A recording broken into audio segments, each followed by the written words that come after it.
we are again. um, so, this is very vulnerable to me, but I'm gonna go there without fear because that's what's real. Haven't showered, wearing. Oh my gosh, my eyes are crying already. um, I'm actually laying in bed. Haven't done my hair. If I'm being honest, I haven't brushed my teeth, but thankfully you guys can't tell that. And but yeah, I mean this is what's real. So we're gonna go there. That's where I want to be. Maybe I'll do my hair for the next one, but not today. So I just wanted to use this time to give you just a really high level overview of my testimony, I guess you'd say, how I came to be in a relationship with God.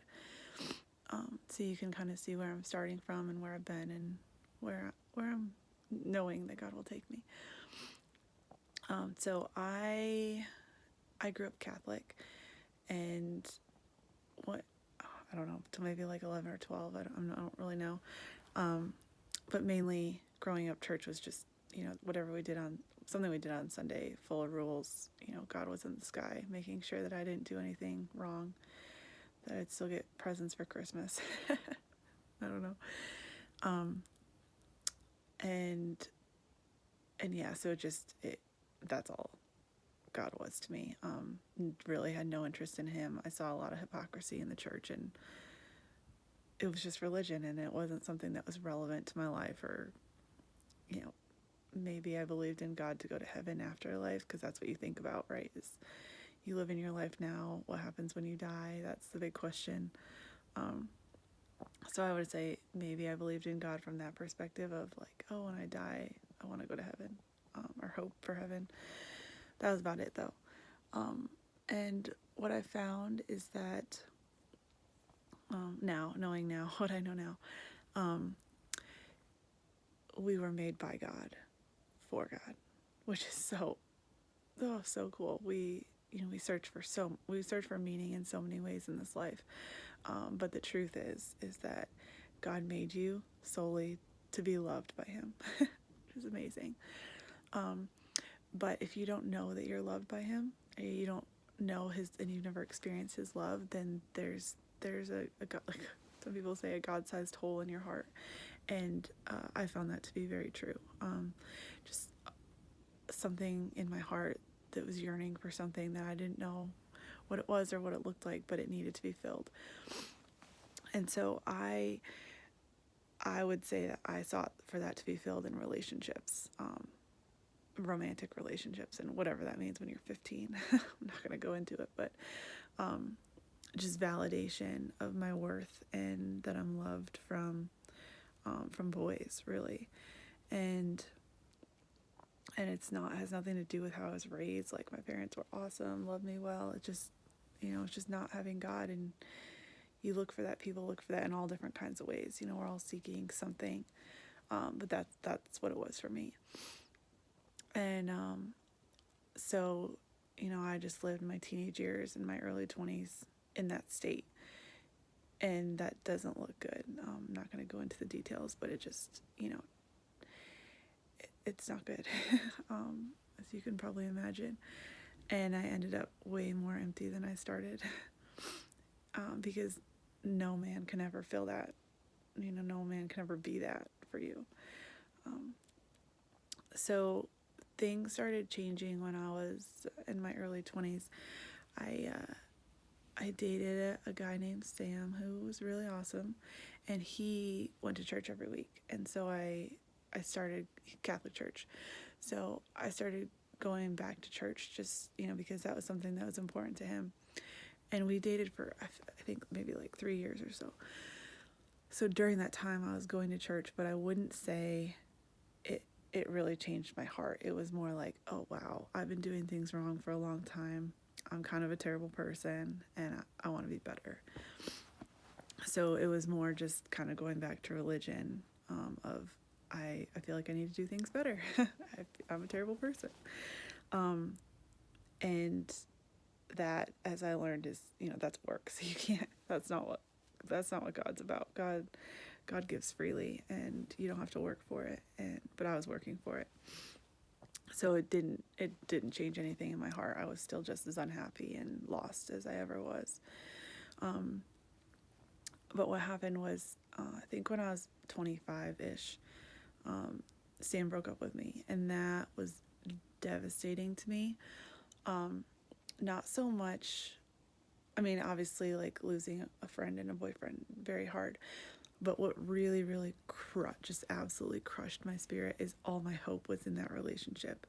I knew I wasn't happy, but I thought, okay, maybe one day when I get married, when I have kids, that's when I'm going to feel happy and fulfilled. So being with him was my hope of that, that I had that I had that to look forward to in the future. And so when I lost that, it was like losing hope, just literally losing hope for life. Like, what's the point of living?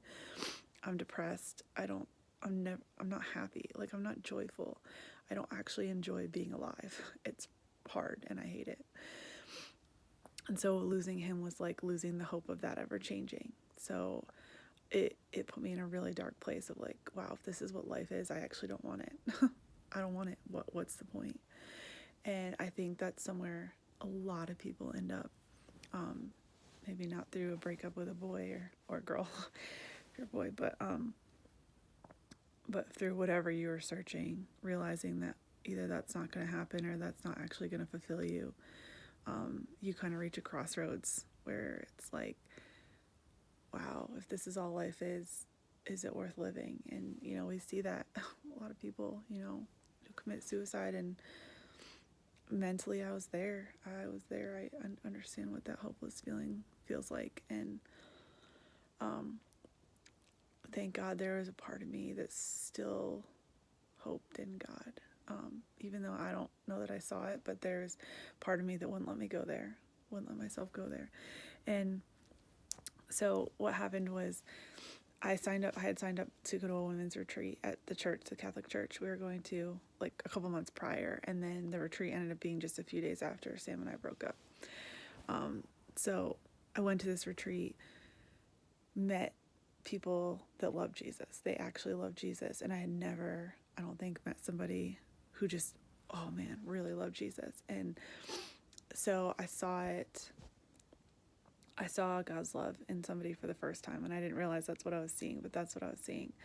And man, these women just loved me. Like, they didn't know me, and I felt like they were loving me like they had known me their whole lives. And that was totally foreign to me.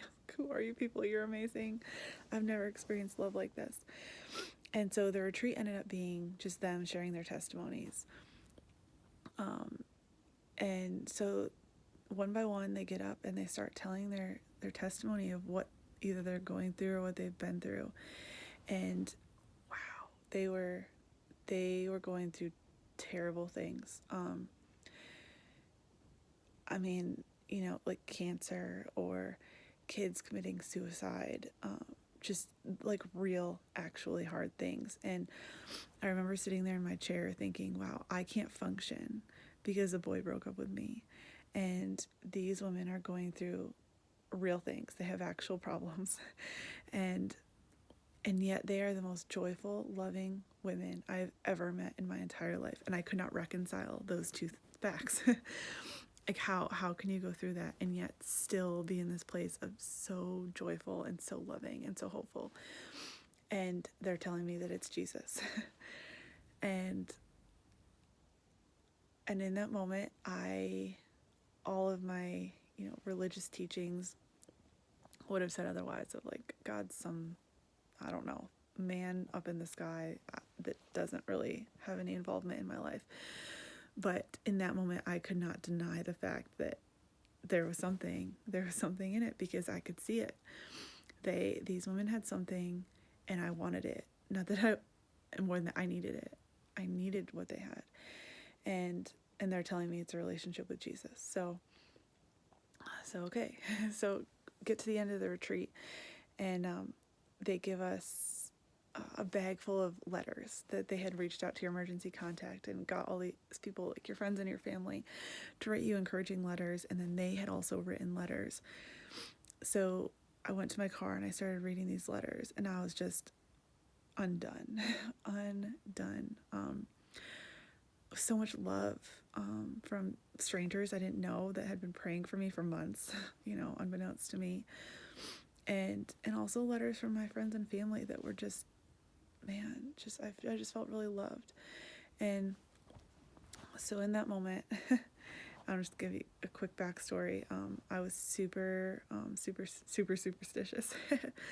And like, as far as I can remember, whenever the clock said 11:11, I would make a wish. And just holding on to the superstition that it meant something. And so all the time on 11:11, I would wish basically to like marry whoever I was with at the time. I was in a couple of long-term relationships, so it was like, oh, 11:11, oh God, I pray I marry Jason, or I pray I marry Sam. That's what I did whenever it was 11:11, and that's embarrassing. But we're gonna be real, because for God's glory. So anyways, I'm sitting in my car and I'm reading these letters, and I'm just like a basket case, just so overwhelmed.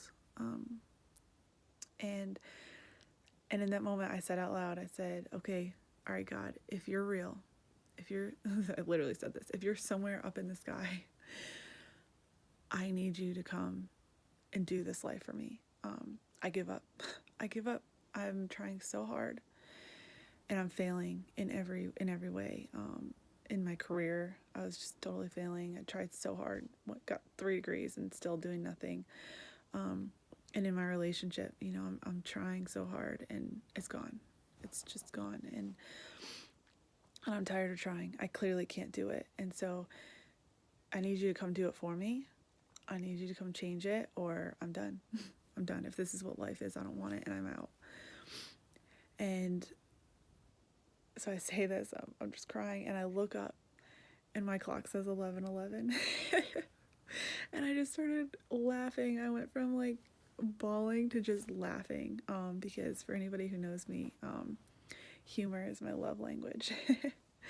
and I said, oh, if you have a sense of humor, I'm on board. and in that moment, I can't explain it. I just felt a love and a peace and a hope wash over me, like it from the inside, that I had never felt in my whole life. I felt loved, and I felt like there was a purpose for me, and that there was hope for something different, something more, and that's it. And it changed everything. I was hopeless before. I was depressed. I didn't see any reason, and something inside me changed. I saw something different. I saw life differently. And so in that moment, I said, okay, you might be legit. And so I won't get into all the details after that. I could go on forever. I could make 10 videos of just what God did after that. But essentially what he did is, one quick story is, like 3 days later, so I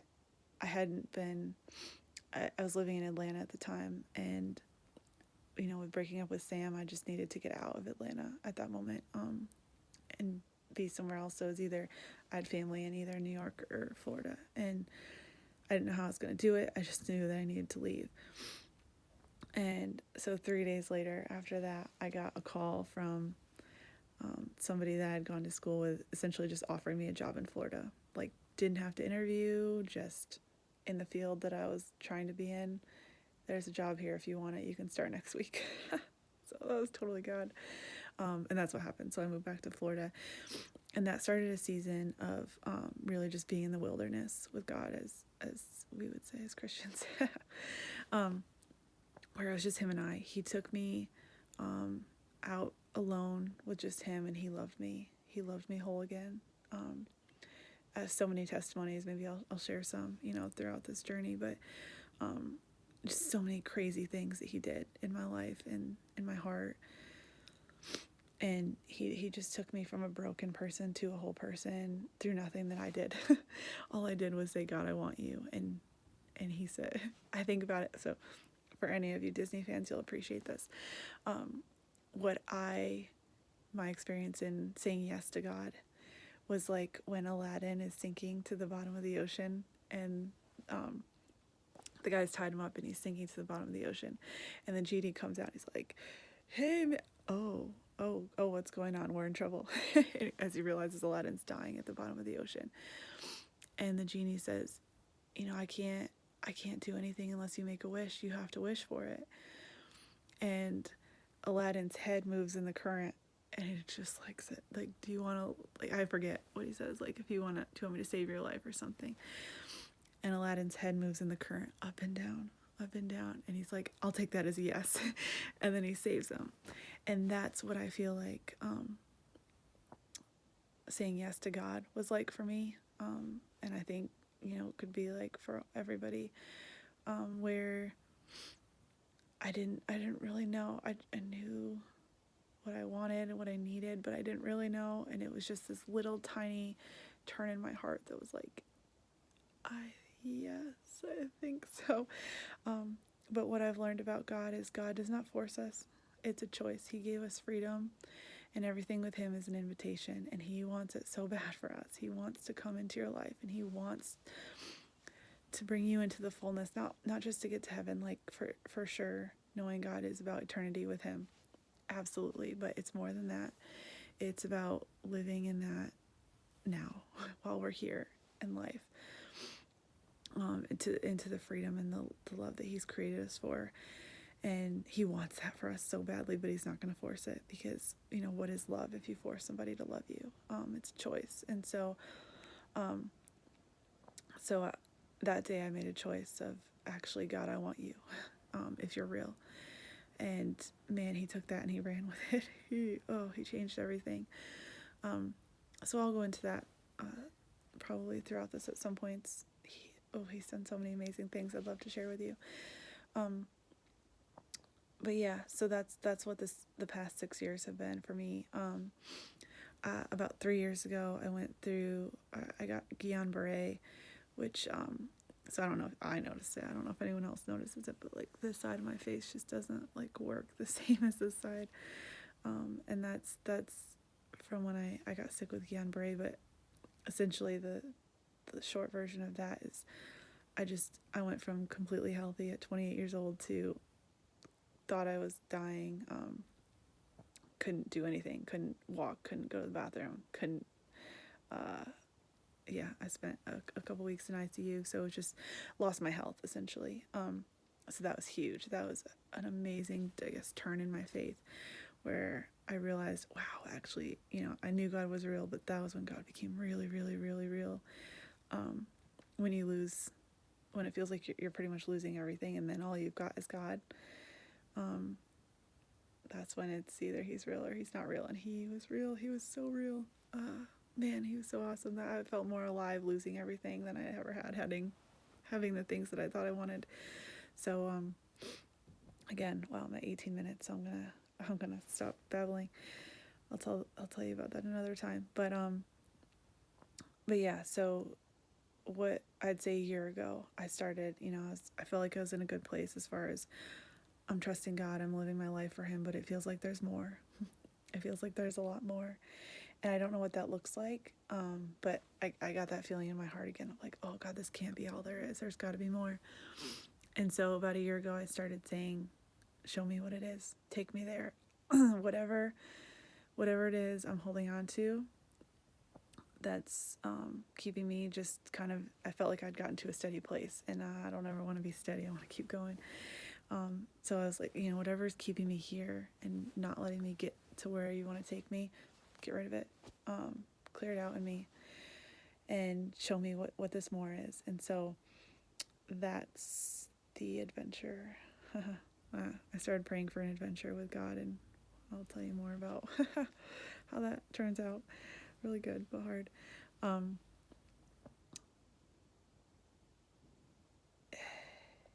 Yeah, that's where I've been the last year, of saying, I don't know what it looks like. I don't know what I'm looking for. I just know that there's more in this life with you, and I want to know what it is. So I'll leave it at that and start another video for people since it's 20 minutes now, and just kind of explain the last year. And that would be a good starting point then, I think, to just go forward and tell you what God does as he does it. So yeah, so God bless you all. God loves you. He loves you so much. And I pray that I guess that, man, I wish I had the time to go in to tell you all the things that God did through those 6 years, the last 6 years, because it's pretty crazy. It's pretty crazy. So hopefully he'll kind of give me the opportunity to tell you some of those things as we go. But I just hope that it gives you a little encouragement of just, it's not, man, I was just desperate. And it wasn't some fancy prayer.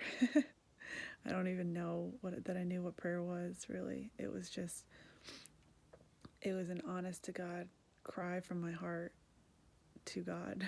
Like, if you exist, you gotta prove it. And he's happy to. He doesn't have any reason. He's God. Why should he prove himself to me? And yet he did. Because he loves me that much. It's crazy. He's so big and I'm so little, and yet he chooses to be right here with me. And it's amazing. So anyways, I hope that encourages you. And I love you all. Bye.